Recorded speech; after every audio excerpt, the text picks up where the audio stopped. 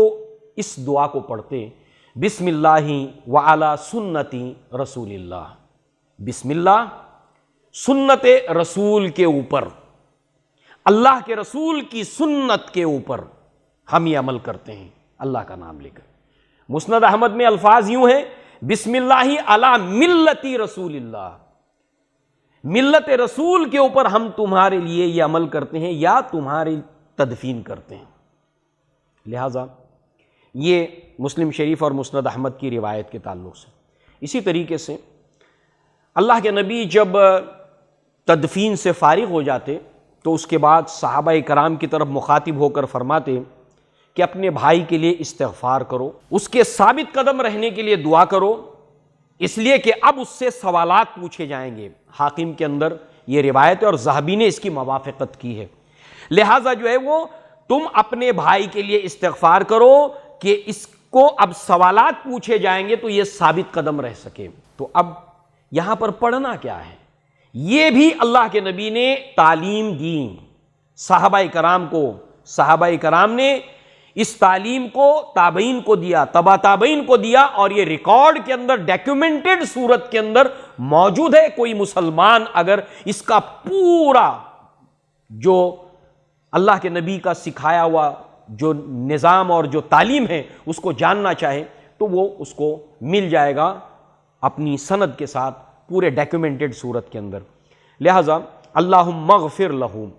اے اللہ اس کی مغفرت فرما، اللہم ثبتہ، اے اللہ اس کو ثابت قدم رکھ۔ تو یہ وہ کچھ عمل ہیں جو اللہ کے نبی صلی اللہ علیہ وسلم سے ثابت شدہ ہیں۔ اللہ کے نبی نے صحابہ کرام سے کہا کہ میں تمہیں پہلے روکا کرتا تھا، اب تم کو اجازت دیتا ہوں، اس لیے کہ قبر جو ہے وہ دل کو نرم کرتی ہے۔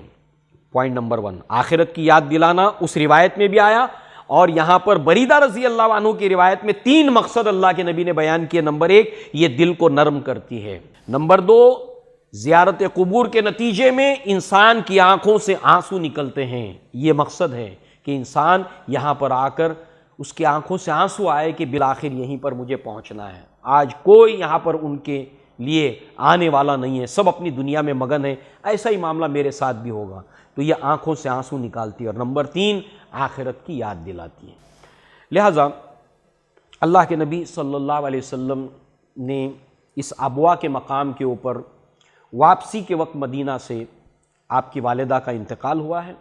اور یہیں پر آپ مدفون ہوئیں، اور صحابہ کرام کو اللہ کے نبی نے جب غزوے کے موقع پر اس جگہ کو بتایا جہاں پر آپ کی والدہ کا انتقال ہوا تھا، اور اللہ کے نبی اپنی والدہ کو یاد کر کے روئے، بہت روئے، اور اس کے ساتھ ساتھ آپ نے صحابہ کرام بھی اتنے جو ہے وہ اللہ کے نبی صلی اللہ علیہ وسلم کے نے جو واقعہ سنایا اس کو سن کر صحابہ کرام بھی روئے۔ تو لہٰذا اس نسبت سے جو ہے وہ اللہ تبارک و تعالیٰ نے اللہ کے نبی صلی اللہ علیہ وسلم کی زندگی میں بہت سی باتیں ہمارے لیے رکھی ہیں۔ مثال کے طور پر جب آپ کے صاحبزادے ابراہیم کا انتقال ہوا تو اللہ کے نبی کی آنکھوں میں آنسو تھے، اللہ کے نبی صلی اللہ علیہ وسلم رو رہے تھے، اور اس وقت جو ہے وہ سائل نے پوچھا، سوال کرنے والے نے، کہ اللہ کے نبی صلی اللہ علیہ وسلم آپ کی آنکھوں میں آنسو؟ تو کہا یہ تو رحم ہے، اللہ تعالیٰ نے جس کے دل میں جس قدر پیدا کیا، تو رونے سے فطری چیز ہے کہ اللہ تعالیٰ نے ہمیں نہیں روکا، مگر یہ ہے کہ آہ و بکا کرنا، سینہ کوبی کرنا، بالوں کو کھولنا، گالوں پر تپاچے لگانا، یہ تمام کے تمام چیزیں اسلام میں ناجائز اور حرام ہیں۔ بلکہ اللہ کے نبی نے وعید سنائی ہے ایسی عورتوں کے لیے۔ اللہ کے نبی صلی اللہ علیہ وسلم نے آخرت میں ان کے لیے ایک اسپیسیفک عذاب کا ذکر کیا ہے جو یہ معاملہ کرتی ہیں۔ لہٰذا جو ہے وہ اب والدہ کے انتقال کے بعد دادا بھی حیات ہیں، اور اب اللہ رب العزت نے مزید دادا کے دل کے اندر رقت اور اس کے ساتھ ساتھ شفقت کو اور زیادہ بڑھا دیا۔ آپ سوچیں، فطری بات ہے، سمجھ میں آنے والی بات ہے کہ وہ دادا جو دیکھ رہے ہیں کہ اس بچے کے والد کا انتقال اس کی ولادت سے پہلے ہوا، والدہ کا انتقال 6 سال کی عمر میں ہوا، ایک کے بعد ایک حادثات ہیں جو اللہ کے نبی صلی اللہ علیہ وسلم کے ساتھ جاری اور ساری ہیں، ایک کے بعد ایک، اس لیے کہ ہمیں اس کو یاد رکھنا ہے ترتیب کے ساتھ، اس کی مصلحتیں، اس کی حکمتیں آگے ہمارے سامنے آئیں گی۔ اس لیے کہ آپ دیکھیں کہ اللہ کے نبی صلی اللہ علیہ وسلم جب مکہ واپس آتے ہیں تو جو ڈاکیومنٹس ہیں، جو شہادتیں موجود ہیں، تو جو باتیں بتاتی ہیں دادا کا آپ کے ساتھ رویہ، حرم کے اندر ہر قریش کے قبیلے کے بیٹھنے کی جگہ تھی، اور وہ وہیں بیٹھتے تھے، ان کے بیٹھنے کی اسپیسیفک جگہ ہوتی تھی، طے ہوتی تھی، اور سردار جو ہوتا تھا اس میں اس کے بیٹھنے کی خاص جگہ ہوتی تھی۔ اس حوالے سے جب کبھی بھی عبد المطلب حرم کے اندر بیٹھتے، اور چونکہ وہ بنو ہاشم کے سردار تھے، تو آپ کے اڑوس پڑوس میں، آس پاس میں آپ کے قبیلے کے لوگ، آپ کے بیٹے ہیں، حمزہ رضی اللہ عنہ ہو، چاہے حارث ہو، چاہے ابو طالب ہوں، اسی طریقے سے عباس رضی اللہ عنہ ہوں، یہ سب کے سب آس پاس پڑوس میں بیٹھتے، اور سردار کے بیٹھنے کی ایک جگہ ہوتی، اور کوئی ہمت نہیں کرتا اس جگہ پر بیٹھنے کی جہاں پر سردار بیٹھتا ہے، جہاں پر عبد المطلب بیٹھتے، کوئی ہمت، آپ کے بیٹے بھی ہمت نہیں کرتے تھے اس جگہ پر بیٹھنے کی۔ یہ رسپیکٹ، یہ تعظیم اور یہ روب تھا عبد المطلب کا، باروب شخصیت تھی۔ مگر اللہ کے نبی صلی اللہ علیہ وسلم اس جگہ پر جا کر بیٹھتے، اپنے دادا کے ساتھ میں بھی بیٹھتے، اور دادا کی غیر حاضری میں آنے سے پہلے بھی اس جگہ پر جا کر بیٹھتے۔ تو اللہ کے نبی کے جو چچا ہوتے تھے، یعنی عباس رضی اللہ عنہ ہیں، ابو طالب ہیں، اور دوسرے دیگر جو چچا ہوتے تھے، وہ آپ کو روکتے تھے کہ اس جگہ پر نہ بیٹھو، کہ وہ عبد المطلب کے یعنی سردار کے بیٹھنے کی جگہ ہے۔ تو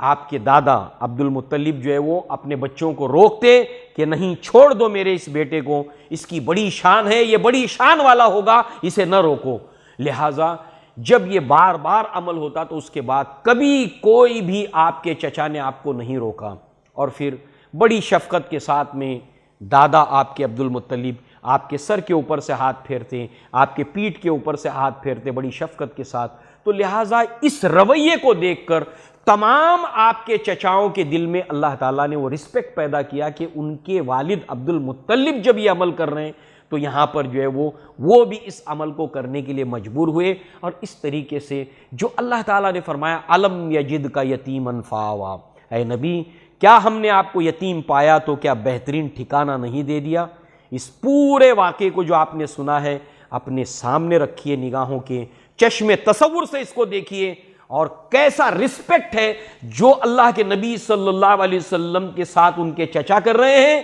اور آپ کے دادا کر رہے ہیں۔ اور دوسری طرف آپ سوچئے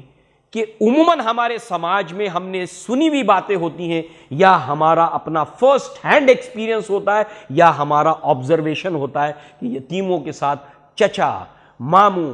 خالائیں اور دیگر رشتہ دار کیا رویہ کرتے ہیں، یہ ہم سب جانتے ہیں سوسائٹی میں۔ لہٰذا اللہ تعالیٰ نے اپنے نبی صلی اللہ علیہ وسلم کے ساتھ میں یہ جو معاملہ سبب کی صورت میں یا اسباب کی صورت میں اللہ تعالیٰ نے پیدا فرمایا۔ اسی طریقے سے آپ دیکھیں کہ عبد المطلب جو ہے وہ ام ایمن سے، جس کا نام برقہ بھی تاریخ میں آتا ہے، اس سے کہتے تھے اے برقہ میرے بیٹے کی پرورش میں ذرا بھی غفلت نہ کرنا۔ لہٰذا اگر عبد المطلب کے سامنے کھانا پیش کیا جاتا تو عبد المطلب سب سے پہلے کہتے کہ میرے بیٹے کو پہلے بلاؤ، یعنی آپ اللہ کے نبی صلی اللہ علیہ وسلم کو پہلے طلب فرماتے کھانا کھانے کے لیے۔ اسی کے ساتھ ساتھ جو ہے وہ آپ دیکھیں کہ ایک مرتبہ اللہ کے نبی صلی اللہ علیہ وسلم کو عبد المطلب نے کہیں اونٹوں کے پیچھے بھیج دیا، اور بہت دیر ہو گئی اللہ کے نبی نہیں لوٹے۔ اس وقت کے جو شواہد، جو دستاویز ہمیں ملتے ہیں، اس کے اندر قندیر بن سعید یہ راوی ہیں، کہتے ہیں میں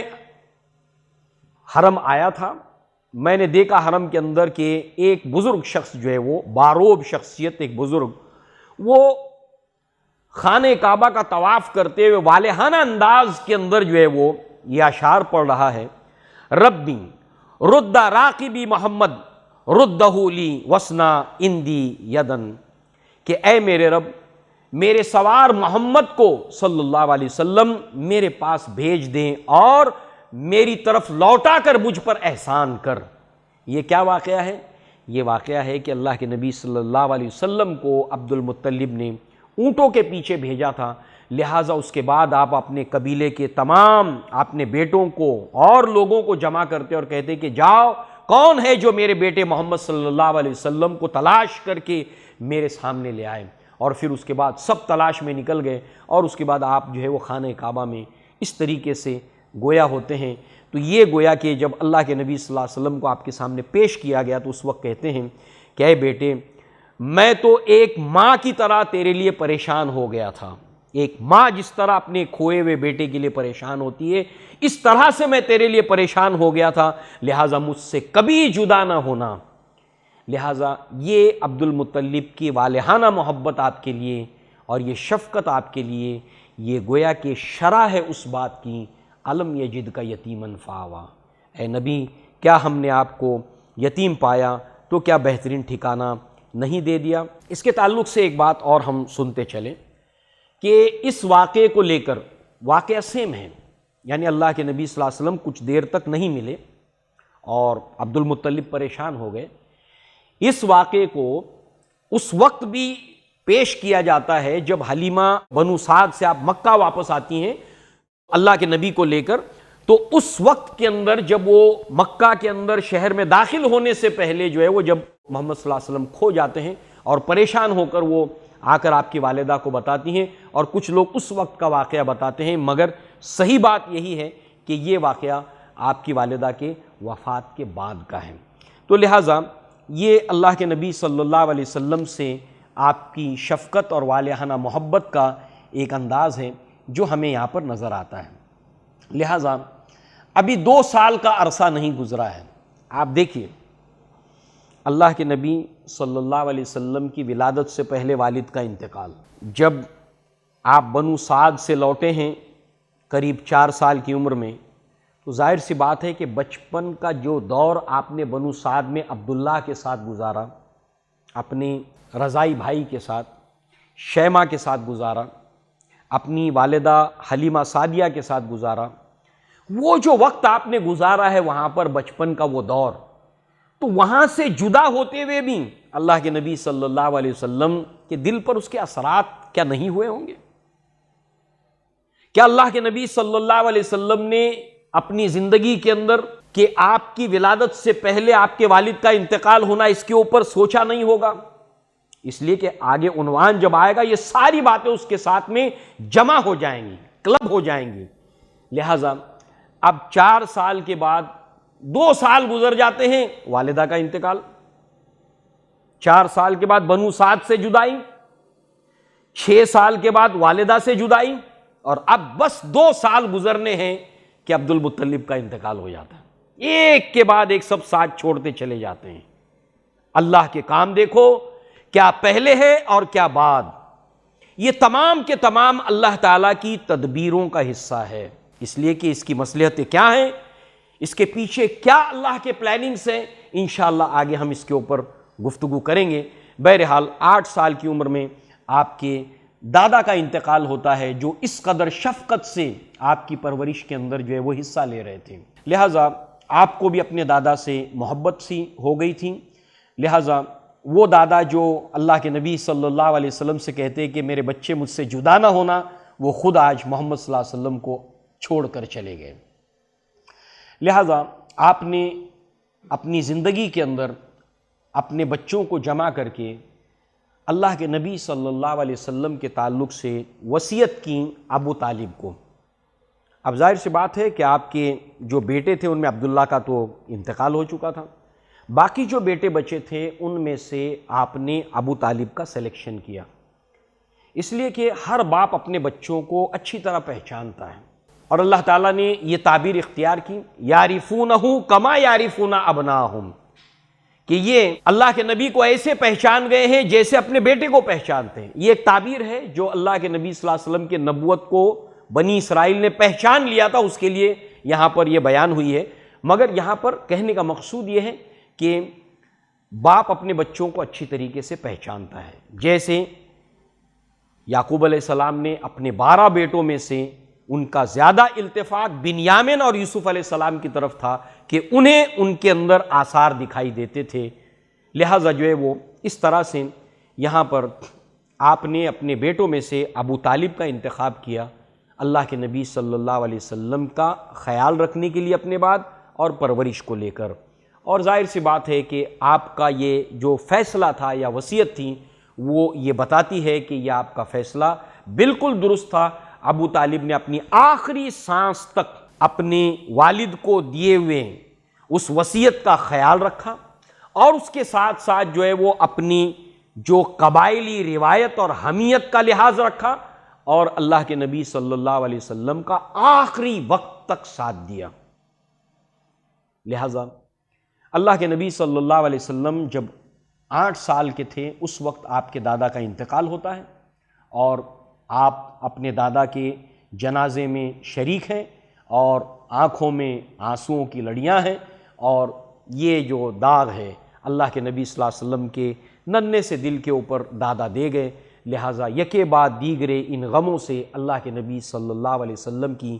زندگی گزر رہی ہے۔ لہٰذا اللہ کے نبی صلی اللہ علیہ وسلم کے سیرت کے واقعات کے سلسلے کو آگے ہم جاری رکھیں گے۔ اللہ تعالیٰ سے دعا ہے کہ اللہ تعالیٰ ہمیں اپنے پیارے حبیب محمد مصطفیٰ صلی اللہ علیہ وسلم کی زندگی کو پڑھنے، جاننے اور سمجھنے کی توفیق عطا فرمائے، اس کے مطابق اپنے بچوں کی تعلیم اور تربیت کرنے کی ہمیں توفیق عطا فرمائے۔ اقول قولی ھذا واستغفر اللہ لی ولکم ولسائر المسلمین والمسلمات۔ السلام علیکم ورحمۃ اللہ وبرکاتہ۔ وما أرسلناك إلا رحمة للعالمين